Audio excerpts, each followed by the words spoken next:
Hey, for the first time in my limited Come On, I don't know, I'm a pretty good Come On Ref history. For the first time, I'm saying good afternoon and welcome to Come On Ref. This is another episode. We've been on a little bit of a hiatus. It's been a while since a few of us have been together, but we're back. We've had some you know satellite episodes going on here and there, but maybe Come On Ref as you recognize it, as you know it. Maybe that's back now. Who knows? Anyway, I've got my friends with me. I've got Ben and I've got Brian. Guys, what's going on? Nothing much. Hey Chad, how's things? Things, man. It's been a busy couple of weeks, man. It seems like every time we transition from like spring to summer, you're like, hey, summer, right? Like easy living, kids are done with school. It does not happen that way ever. Summer goes so fast because everything is so chaotic and so hectic. Like I don't know how the school year is calmer than the summer. It's not supposed to be that way.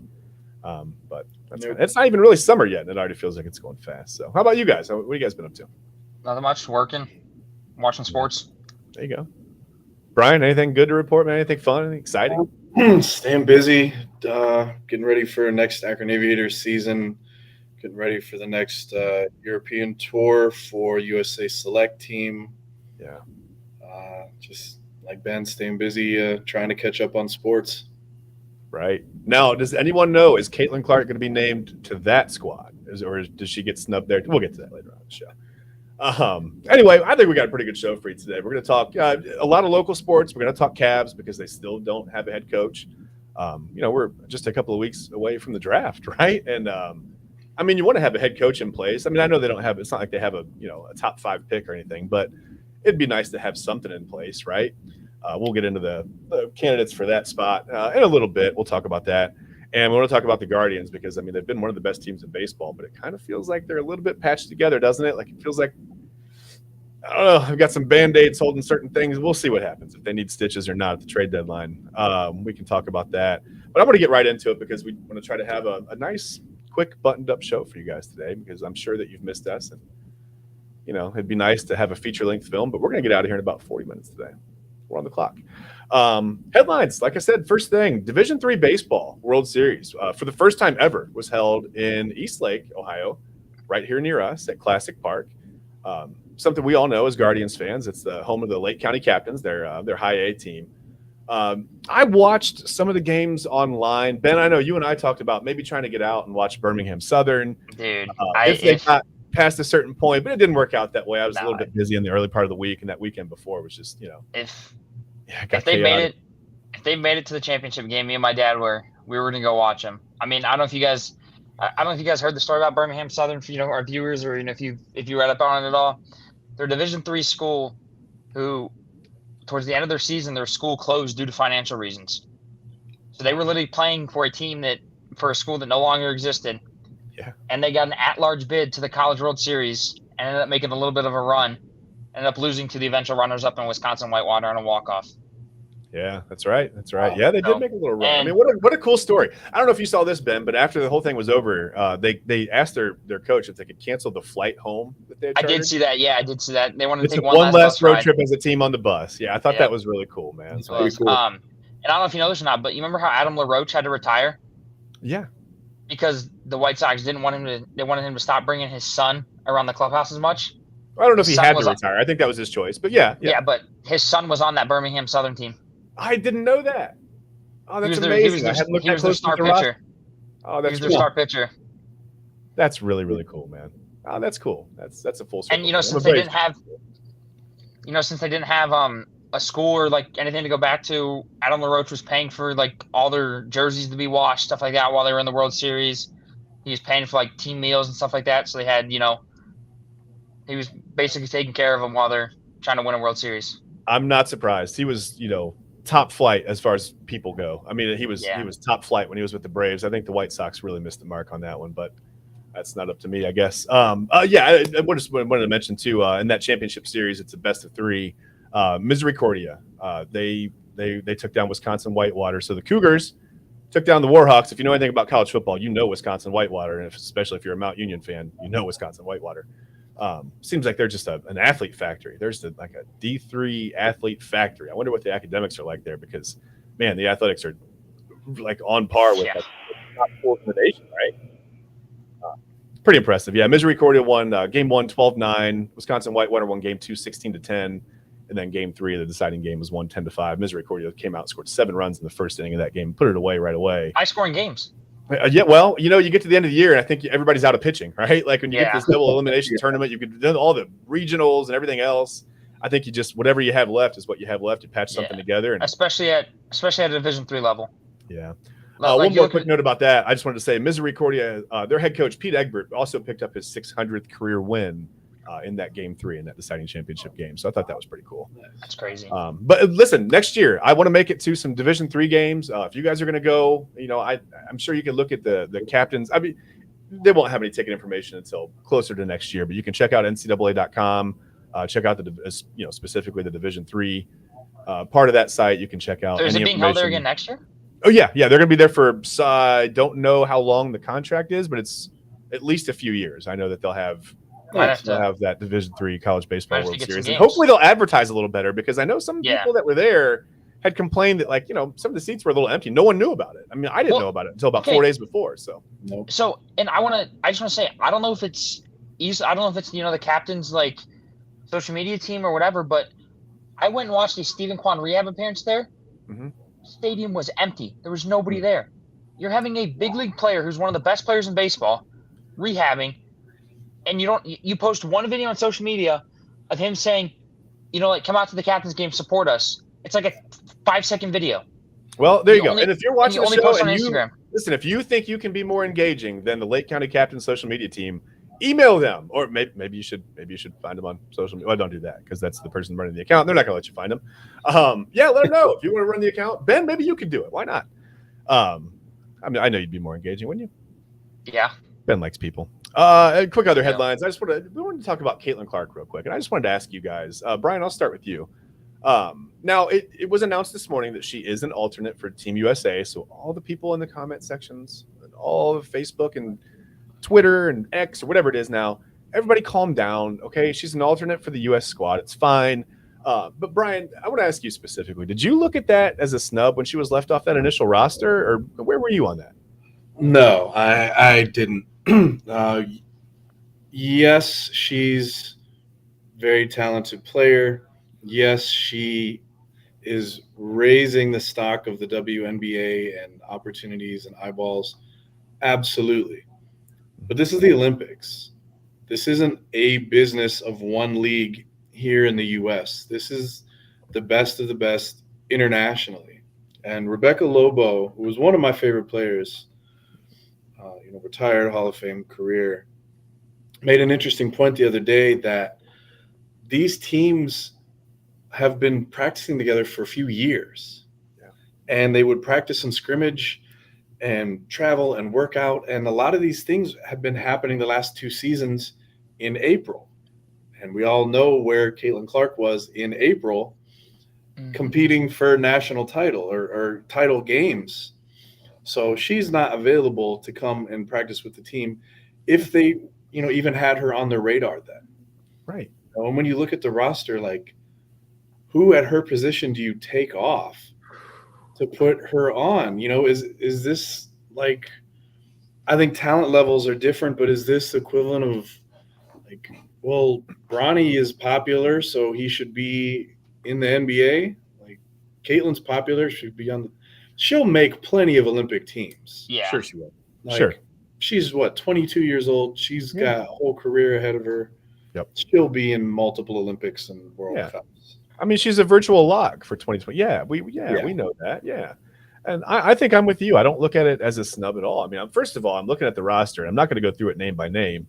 But yeah, I mean, these are literally like, this is a who's who of players in the WNBA.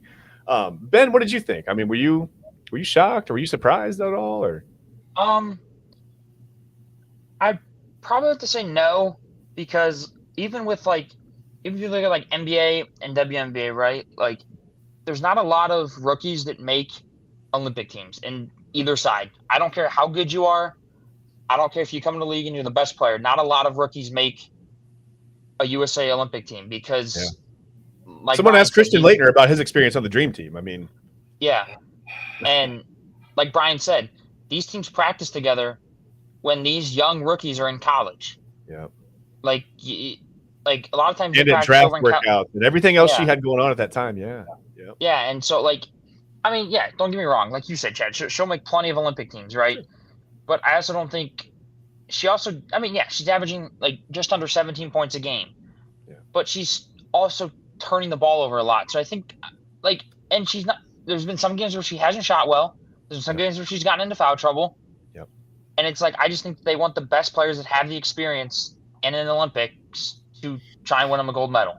Yeah, I mean, I think it's a process to kind of transition from college to pros. It doesn't matter if it's men's, women's, whatever. I don't care. There's going to be a huge jump, right, between the college level and the pro level. And I think she's showing you that right now. Like you said, she's turning the ball over. She leads the league in turnovers per game. She's at 5.6. Shooting hasn't been great. She's 37.3% from the floor, and I think 32%, just under 33% or whatever from the three-point line. So not what we're used to seeing from her by any means. I don't think that's an indicator of what her career is going to be. No, I think we all agree that she'll be just fine. Yeah, she'll progress and she'll be fine. She'll make plenty of Olympic teams. I don't know if she's going to have, world titles under her belt, but I think she'll be, a multiple-time All-Star. And, I mean, she's going to be probably one of the legends of this league, maybe when she's done. But right now, no, I don't think it's a huge surprise. And like I said, she was named as an alternate. I think we can all calm down. Like, we don't have to get upset for her. I don't think she's upset. What do you guys think about the treatment? I mean, hard fouls and everything else. Do you think that's over the top, or do you think that's just kind of normal for a rookie with a big name? I think it's kind of normal. I mean, you go back, you look at LeBron. I mean, it happened to him too. Yeah. I mean, I just want to say one last thing, about whole Caitlin Clark and. Sure. One last thing, and then you're off the show. Yeah, go ahead. I was just looking at LeBron's stats from his first two Olympic teams. He was the youngest ever male to make an Olympic team at 19 years old. Okay. So he got drafted in 2003. The Olympics were in 2004. Mm-hmm. He averaged 5.1 points per game and only played like 9 minutes a game for his first 2 years. Right. And then after that, he was a staple of that team. Yeah. And as far as the treatment goes, Ben, something you brought up with LeBron, we could play the videos, but we know the NBA doesn't like that on this show. We've experienced that before. Yeah. I would play the videos for you. You can Google it. You can search LeBron's teammates' reaction to his being drafted, whatever. They weren't excited for him to report there, right? Like they were like, hey, whatever, this guy's not going to make it different, blah, blah, blah. He had the final say on a lot of that.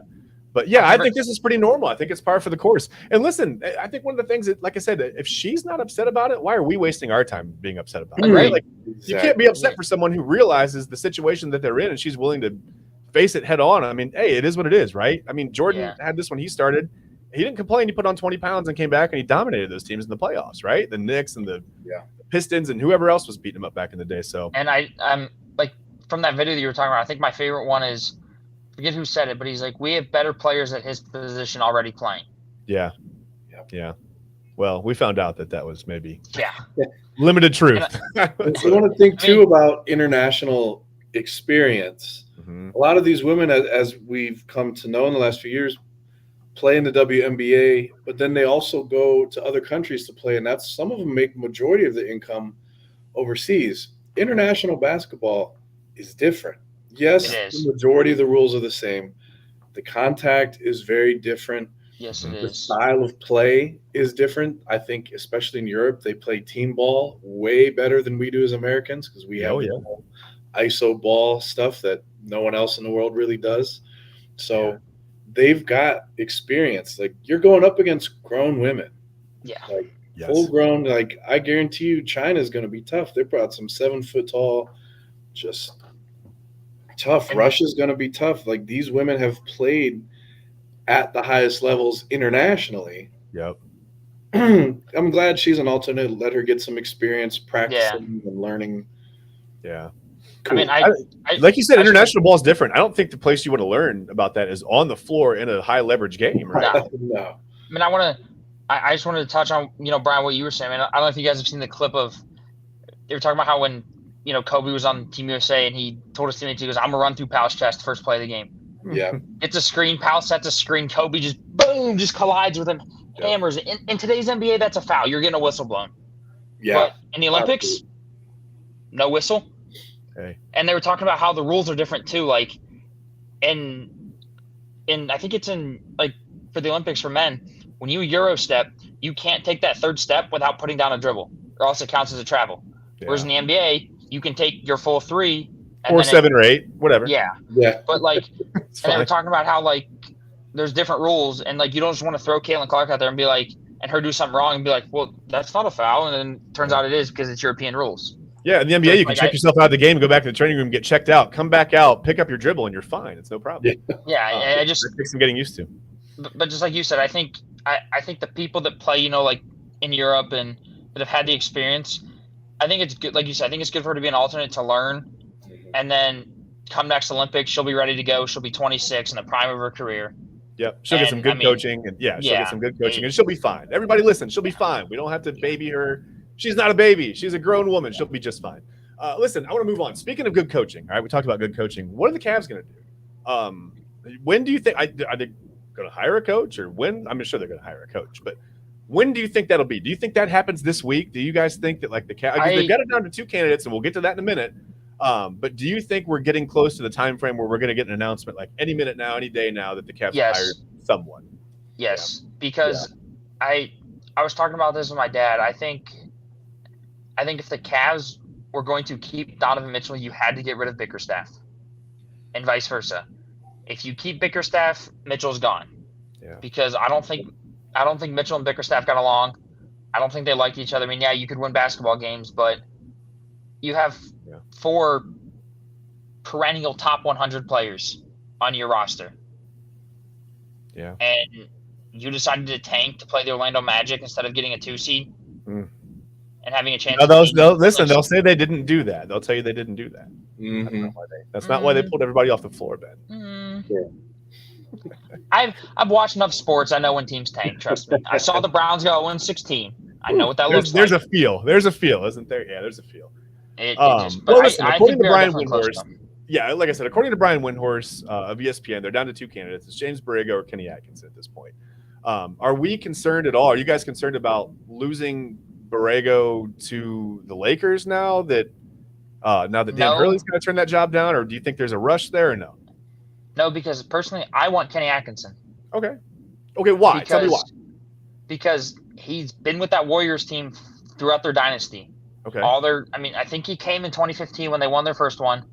He's had multiple head coaching interviews and just decided to stick with Golden State because he didn't think the fit was right. Okay. And, I mean, he's coached some of the best players in the league. Curry, Thompson, Durant, Draymond Green.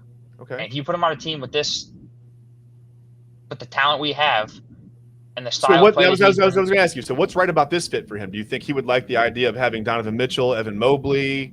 What do you think he likes there? I think this team, yeah, like you said, I think he likes to have the fit of, Mitchell, Mobley, Garland, kind of that core 3 to build around. Yeah, well. And I think also if you hire him before the draft too, he kind of gets to be able to, go out and get who he wants. Whereas if you hire him after the draft, it's kind of just like who the GM wants. Yeah. I don't know. So I feel like the top 7 picks in basketball, though. Like, it's just a total crapshoot in the draft.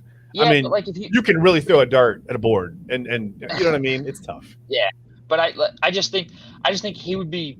I think he's the perfect fit for today's NBA. Shooting threes, playing good defense. I mean, that's what the Warriors have been known for, except for the last couple of years. But that sounds like an old Marlboro commercial. He's the perfect fit for today's NBA. He's smooth with an easy finish. Brian, what do you think? I mean, who do you want the Cavs to hire? I like Kenny Atkinson as well. Yeah. It was interesting just looking at some of the total prospects, and I wasn't sure. For a minute, I didn't think it was likely, but I thought they were looking at Johnny Bryant. Okay. From the Knicks, because he's got a relationship, with Donovan Mitchell. Yeah. And Johnny Bryant, not to be confused with John Bryant, who's an assistant at the Chicago Bulls. Right. And the Knicks. But I think, Ben had a great point. When you've got a guy who's been with, even if you weren't the head guy, but you're part of the system. You're working with Steve Kerr. Yep. And I'm sure a team player like Steve would tell you how much input some of these other guys have. It's not just the Steve Kerr show and they just do what he says. Like, these guys know basketball. or he wouldn't keep him around. Yep. So the experience that this guy has on team building and winning, it's not a bad resume to have. Yeah. No, like look at Mike Brown from Sacramento. He was with the Warriors.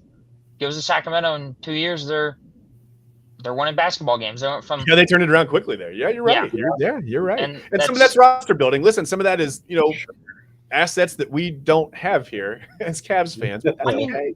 We've already got talent. There's talent here. We do. And that's I mean, that's the thing. The Kings had talent too. You just had to find the right guy to utilize it. And I think that was Mike Brown. And I think it's the same with the Cavs. That's fair. Like I said, listen, I don't think you can go wrong. I don't know. I don't know how to even pick a coach in the NBA anymore, Ben. I really don't. Brian, I don't know. Like I'm so out of touch with like what coaching style works with what players. One thing I don't understand, and I've said this about the Cavs over and over and over again, and maybe a new head coach has some kind of input that maybe Kobe Altman hears and says, hey, okay. And maybe other coaches just haven't been saying this, but why do the Cavs avoid those like the 6'7", 6'8" wing guys that can play some D and shoot some threes? Like, why do they avoid those players? It's like we have a bunch of shooting guards and centers, and I'm so confused. I don't know. I've never really thought of that, but yeah, me neither. But now that you say use Okoro in that role, but I don't think he was. I just don't think he had the shooting resume coming out of college to really expect him to develop into that kind of a player. I think you got to at least show some flashes of that, right? Yeah, I mean, like you said, you didn't really have it coming out of college. I think if that's what you want, you need a guy in college that's 6'8", 6'7" that can shoot. Yeah. And can play a little bit of defense because you can always work on defense, right? Like guys can get better at defense. Shooting is hard. You got to have it. It's a feel thing. It's a touch thing. Yeah. Some people have it. Some people don't. You can put up 1,000 shots a day, but if you don't have that feel, like Steph Curry has my amazing feel, right? I mean, maybe nobody has better feel ever. If you don't have that, it doesn't matter how many shots a day. You're never going to develop into that kind of a shooter, but you can develop into that kind of defender. And a perfect example of what you're saying, like a 6'7" guy that can play a little bit of defense.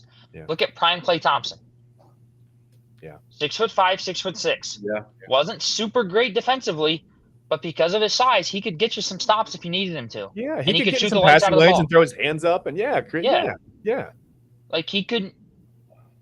I mean, the last. I'm not talking about a guy. Yeah, we don't need a guy that you're going to put on the other team's version of whatever LeBron was when he was here. We don't need that kind of a guy. No, I'm just talking about a guy like you said, tall with some length that can maybe make it tougher to get a ball from I don't know. A lot of the NBA is about ball movement now, and having those tall, long defenders, I think on the perimeter really helps. But I agree. We've historically, I've really been trying to sit back and think.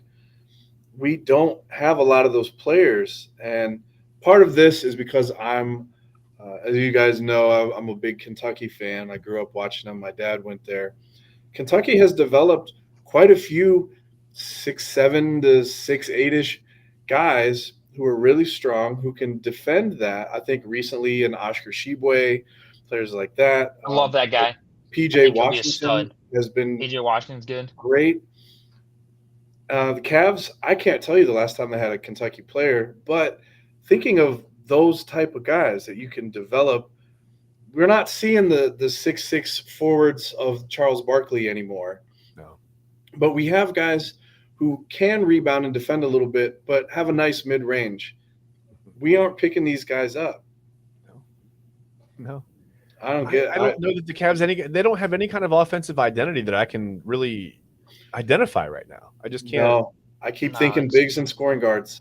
Yeah, that's all it is. I mean, that's all it is. And listen, I don't know if you guys think about this or not, but Ben, I know you said the core of having Mobley, Mitchell and Garland, but I don't think Mitchell and Garland can. I don't think they can exist together. Here's I'll tell you what I told you on our show. Okay, I didn't listen to you then. I won't listen to you now. But go ahead. It's fine. So, the stats last year said that when one out of the four were injured or not playing, the other three played better.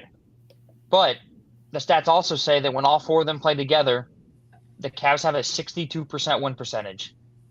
Let alone they only played 24 games together last year. Yeah. But out of 24 games, if you're winning 62% of those, imagine if that's a full 82 games. You're going to be right near the top of the Eastern Conference. I get it. I mean, now don't get me wrong. Maybe I'm wrong. I could be wrong. Don't get me wrong. Yes, Darius Garland didn't go out. Donovan Mitchell moved to the 1, and the Cavs won 17 of 19. So do we need Darius Garland? Probably not. But would it help to have Darius Garland? Of course it would. Who wouldn't want to have a guy that can go out there and get you 30 a night if you need him to? It was a weird year with injuries for everybody too. I don't think anybody ever got any kind of groove until April. You know what I mean? Like, yeah, and it's too late. It's too late then. No, I agree. Real quick, I want to go over the coaching candidates. Kenny Atkinson is the only guy who's made the playoffs as a head coach. Back in I think 2019, they lost to Philly. That Joel Embiid and Ben Simmons was the rookie of the year that year. He was the head coach. That was a good Philly team, right? What's that? He was the head coach of that team? Yeah. Oh no, he was the head coach of the team that lost to Philly. He was in Brooklyn then. Oh, so, yeah. That's right. They lost to Philly in that first round. Like I said, he's the only person that's made the playoffs as a head coach. But they've both got interesting, backgrounds as far as being assistants. Atkinson, like you said, was with the Warriors. Borrego was with the Spurs, I think, back in for a while he was in San Antonio. He was there when they won titles in 05 and 07. I don't know exactly what his role was at that time or how big of a role, how much input he had, but he was there. So they've both seen, I don't know, two of the better systems that we've seen over the last 30 or 40 years of basketball. Yeah. I don't know how much input they had in those systems, but they've been around them. They've been immersed in those systems. I don't know if you can go wrong with either one of those guys. As long as the Cavs can find, you've got to have somebody who can execute whatever game plan it is, whatever offense you're running. You got to have guys that can run it, right? Yeah. I just think you have to find a guy that can. I just think you have to find a guy though that can be innovative. Yeah. Because Bickerstaff. Listen, we talked about Garland and Mitchell surviving together. I worry about Mobley and Allen. I think sometimes Jared Allen holds back Mobley's development a little bit. Do you think they'll make any significant roster changes over the offseason? That's where I agree with you. I think there's a better chance of Garland and Mitchell sticking together than there is of Mobley and Allen. Because if you look in today's game, right, you can't have two centers that both can't shoot. That's not going to work. Yeah. Like if you look at Minnesota. You might as well put two rocks. Yeah. You look at Minnesota. They got Rudy Gobert, Defensive Player of the Year, and Karl-Anthony Towns, who just won a 3-point contest. Yeah. Like, Karl-Anthony Towns is playing the 4, and playing the 4 with his size, he gets mismatches, especially when a team goes small. Yeah. And you have that 6'7", 6'6" guy at the 4. Yeah. You can take him down in the paint. Yeah. Or you can just dump it down to Rudy Gobert. And I think, but on the flip side of that, I also think Evan Mobley needs to develop a more consistent and better 3-point shot. Yeah. Because he doesn't shoot the ball enough. There's times where he's wide open and he passes it up and gives it to Donovan Mitchell, who's double covered. Now, is that a confidence thing or is that I don't know my role in this offense thing? I think it's a bit of both. Okay. That's fair. Because I don't know the centers. I don't know it. When you look at the centers that we have now, I don't know if you guys have seen some of the rumors that the Cavs are looking at Zach Edey from Gonzaga. Yeah. So are we getting rid of someone? Is someone up for trade debates? Is this just rumors? But add again another center, and our centers are young. It's not like we got guys in their mid-30s that are on their way out. Like, we've got a young group of bigs, so adding another one to it. You never know with people drafting in order to make trades. Like, they could be looking at him and he's never going to be a Cav. Yeah. Who knows? But the fact that he's in the discussion, given the size that we have already, is just very interesting. No, I didn't even know that they were looking at him. And like you said, does that mean somebody's out? Is it going to be like a Luka Doncic, Trae Young type of deal where they just draft him and trade him immediately? Could just be a smokescreen too. We don't know. The draft brings out the worst in all these people. Not I won't say the worst in people, but it's all the rumors and you try to drum up. Again, though, Zach Edey can't shoot threes. Yeah. So if you draft him, you're stuck in the same situation. So you have a similar problem. So you're probably going to get rid of at least Jared Allen at that point. But whatever. Yeah. I want to move on from that. We can talk about the NBA real quick. The only two teams left playing are the Celtics and the Mavericks. Right now, Boston's up 2-0 in the finals. Game 3 is tonight in Dallas, I think at 8:30 on ABC. Yep. Guys, real quick, and then we'll get out of this because we don't have a ton of time left here. Can Dallas get back into this series at home, or are they in trouble? They'll come back. I think you at can. Least one. Yeah, at least one. But like I told everybody, you have to force the Celtics to double team. But when your role players aren't making shots, it's hard to force a team to double team. So let me ask you this. We know the Cavs struggles. What did the Cavs do against Boston? Because I know they lost in 5 games, but they sometimes made Boston look a little bit lost on the floor, right? Like, well, they forced Boston to double team. There you go. Like Luka gets past Jaylen Brown, drives into the hoop, and it's just Jaylen Brown. Yeah. Like, he's not forcing any help. He's not doing anything like that. But when you look at the Cavs series, that game, Darius Garland had 30. He also had 10 assists because he would drive in, get a double team, guy in the corner's wide open, he'd kick it out. Yep. But when Luke is going in by himself, he's getting free layups, and they're just trading threes for twos. You're not doing that with Zach Edey next year. That's not going to happen. No. Sorry. I agree. It's not going to. But, like, you have to force the Celtics to double team. And when the coach says, we're not going to double team unless somebody else hurts us, well, can't win a game. Yeah. And then you had Mitchell out the last 2 games. I mean, I think that would have been a different series with Donovan Mitchell 100% healthy, don't you? Yeah. Because Darius Garland played well over those last 3 games. Doesn't that give you a little bit of hope as a Cavs fan? It's like, man, maybe we're a little closer than we thought. Yeah. Because you also beat the Celtics earlier in the year without 2 of your best players. Yeah. True. But I think, Kyrie's got to wake up. He has to. Averaging 14 points. Hasn't maybe hasn't made a 3-pointer yet. He hasn't made a 3-pointer yet. I think he's a little too concerned about that Boston crowd and the things he's hearing. I think he's kind of in his own head about that right now. But yeah, which is wild. Like, he's had such a career, at least in the last 5 years, surrounded with controversies and people saying things about him. Yes, it's different when you got 20,000 people booing you every time you touch the court. Yeah. But he's got to wake up. We got to cut back on some turnovers. And a big piece for Boston, I think, is how healthy is Tingus Pingus going to be for the rest of the series? Because he was incredible. He's been one of my favorite players since. That video. I know where that comes from. That video is iconic. Who the heck is Tingus Pingus? Oh my god! That video. We're about to get shut down on YouTube for that. I think that video is iconic. Pingus, get him off of here. Yeah. Love that guy. He was incredible that first game.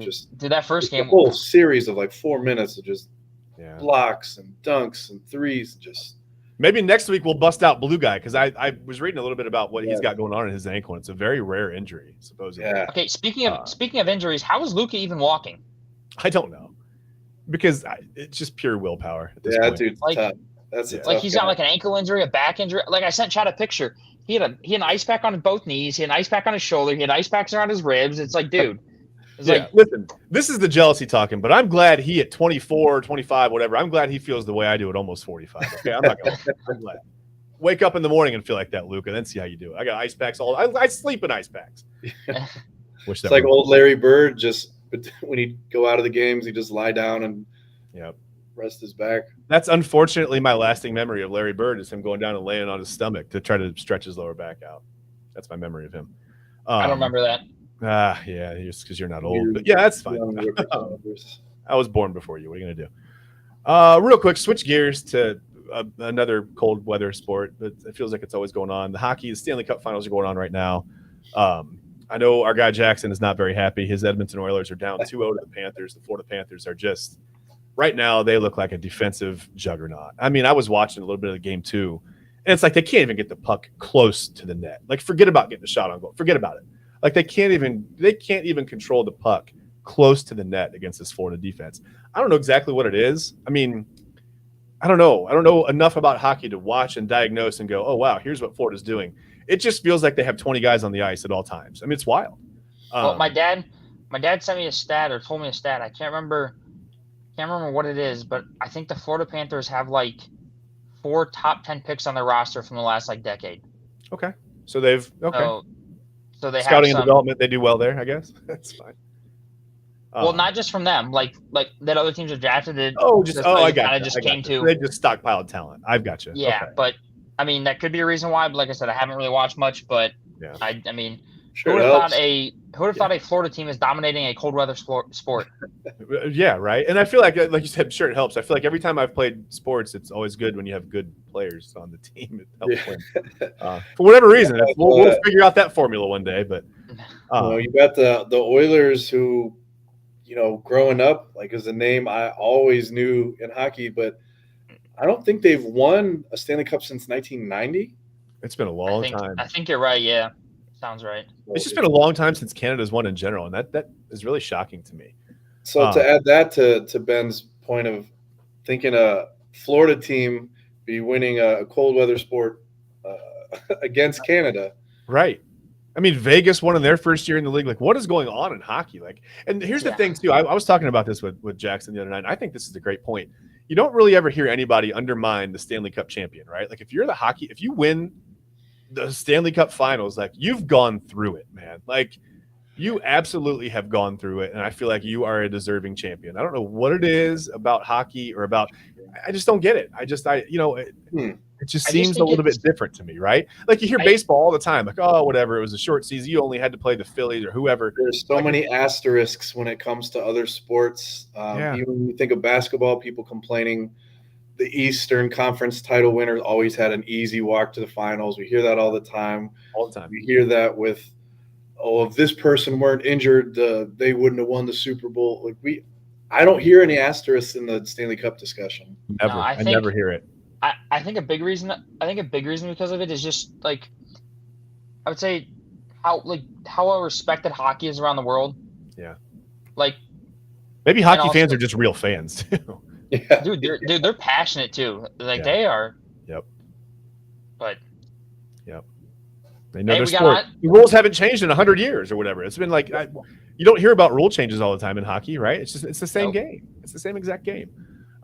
That's fine. I don't know if Edmonton's going to get back in that series. I don't know if the travel hurts or helps anybody. 2,500 miles, man, from Florida. That's wild. That's a huge trek. I mean, that's like, wow, right? That's a distance between two teams in a series. I don't know who that helps. Maybe it helps Edmonton to go back home, but they're still traveling all that way. I mean, both teams have to move, so whatever. We'll see. Florida's really good. I know that.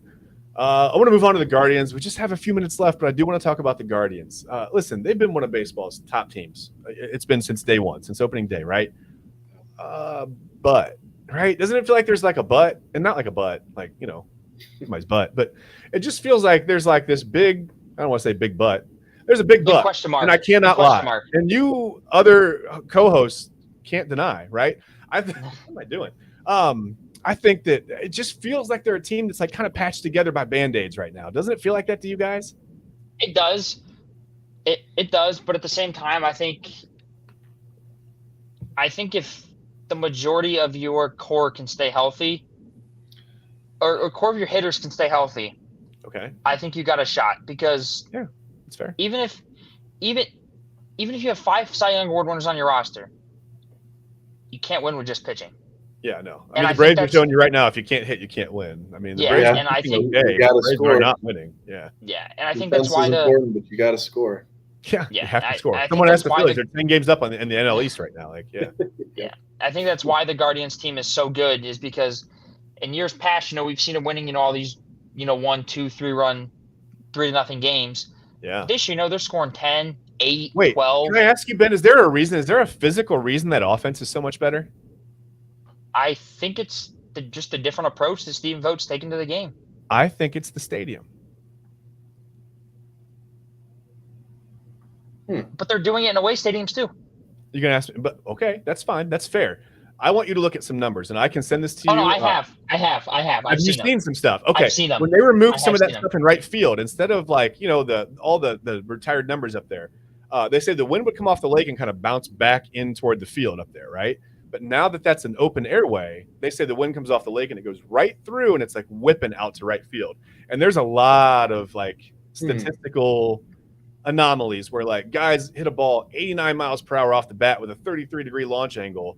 Last year, it was a 260-foot fly ball. This year, it's a 345-foot home run. So listen, there's some of that going on. I don't know if that's gamesmanship, if like that would be the actual height of analytics, right? Like, hey, we're a small market team. We can't afford a big bat, so let's create one in this way. Hey, no, I mean, the Yankees have a fence that's 314 to right field. Just saying. Yeah. Just saying. Hey. So, but no, I mean, Chad, you talk about it all the time. I mean, it comes down to pitching. You have to get that one elite level pitcher that you can go out there. Yeah. And know that he's going to give you every game 1, 4, and 7 when you get to the playoffs. And that's what I think they don't have. I don't know if they have that right now. Listen, I cannot believe how well Tristan McKenzie is throwing with the torn UCL. It's amazing to me. Yeah. But he's still even on the mound every 5 days. It's impressive. Yeah. The funny part is our best starting pitcher is Ben Lively. Yeah. Who? Right. You mean Blake Lively? I think Ryan Reynolds is. Lively, yeah. That's. I think you. No, Ben. She watches the show. Also, this show too. Dude, we picked him up, and he's statistically been one of our best pitchers. I mean, if it stays that way, when you come to playoffs, I mean, Steve Voigt's gonna have a tough decision to make. Do you give it to Lively or do you give it to Bybee? I don't know. With no playoff history and no real high leverage game history, it's hard to give it to Lively, right? But I mean, Bybee hasn't had any either. Yeah, I don't know. I know. And that's why I don't trust this team in October. It's not that I don't want them to win. I don't trust them because they don't have a lot of guys who've been there. But again, though, like you said, I wish McKenzie was healthy because he has that experience. Yeah. So real quick. I'm sorry, go ahead. Do they win tonight? Yes. There you go. Ben says yes. So it's done. Might as well not even play the game. They're just going to win. At the trade deadline with this team, okay, do you expect them – because everyone says, oh, they're not going to make a move. They don't have money. You don't have to have money to make a move at the deadline, right? Like, you need assets. You need assets. Yeah, that's it. You just have to have assets. And you have to be willing to take a rental for 1 year or 2 years, whatever it is. Yeah. The Guardians have some assets. Do you expect them to make a decent, like a big Andrew Miller type move at the deadline, or do you expect them to kind of stay pat and just, organizational depth? I don't know. I think if you want to win, obviously they want to win, but I think like if you want to be like surefire contenders for a World Series, you need to make a move for a starter. Okay. Even if that's a starter that has postseason experience. Just a guy that when you get to the postseason, hey, like he's going to go out there and he's going to get you 5 innings every time he goes out there in the postseason. Yeah. Just to save that incredible bullpen. If they hypothetically can't afford a starter with their assets, are you okay with them calling Oakland about Mason Miller and really solidifying the back end of the bullpen? Yes. Like you said, an Andrew Miller type guy. Have that bullpen eat up innings for you. Could you imagine having Clase and Miller and the choice of them to go 8-9 at the end of the game? Dude, it'd be like Miller and Cody Allen. Dude, like I talked about with my dad. Like, I mean, Chad, you might remember the Nasty Boys. I do remember the Nasty Boys. Absolutely. Like Rob Dibble, Norm Charlton, Randy Myers. Yeah. Like if you think about it, I mean, if you go out and you get Mason Miller, you basically have like the Bash Brothers, except the pitching edition.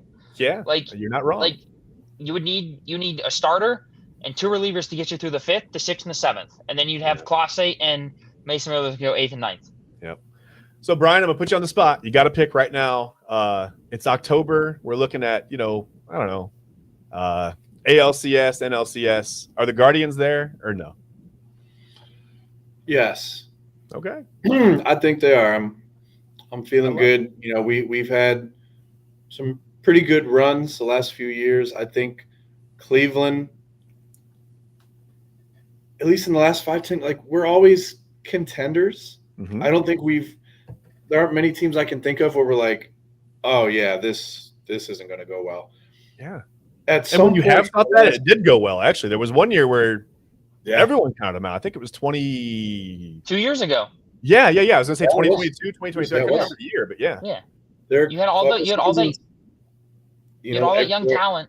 That's it. That's it. We've got a lot of young talent. I like our farm system as far as developing people. Yeah. The farm system kind of seems to be like a high floor, a little bit lower ceiling kind of a thing, but you kind of know what you're going to get when you call them up. And that's okay. Yes. But like you said, I mean, like the last like elite level player we've had come out of our system is Jose. But even then, he wasn't elite right away. Yeah. Took him a couple of years to get going. And a lot of these guys are like – that's why there's scouting and development. You can't just put these guys on a right. You have to develop them, right? Exactly, and that's why people get mad when we call up some of these guys. And I'm like – I tell my friends, I'm like, dude, I was like, pump the brakes for a second now. Jose hit 240 his first 3 years in the league. Like, now he's one of the best hitters in baseball. Like, calm down there. Like, give him a couple years. Calm down, give him a couple years. Well, listen, we don't have a couple years on the show. It's time for us to pump the brakes right now. But please remember, help us grow. Just please remember to like, subscribe, click on the notification bell so you can get notified when we go live. I think this is going to be the schedule going forward if we can make this work. So every Wednesday at around 1 o'clock is going to be kind of the time from now on, just, logistics and stuff. But yeah, like I said, help us grow. Please remember to do that. And most importantly, thank you for being here. Thank you for watching. Thank you for supporting, and we appreciate all of you very, very much. Go on, have a great day, and we'll see you next time on Come On Ref. Adios. Peace. Thanks, guys.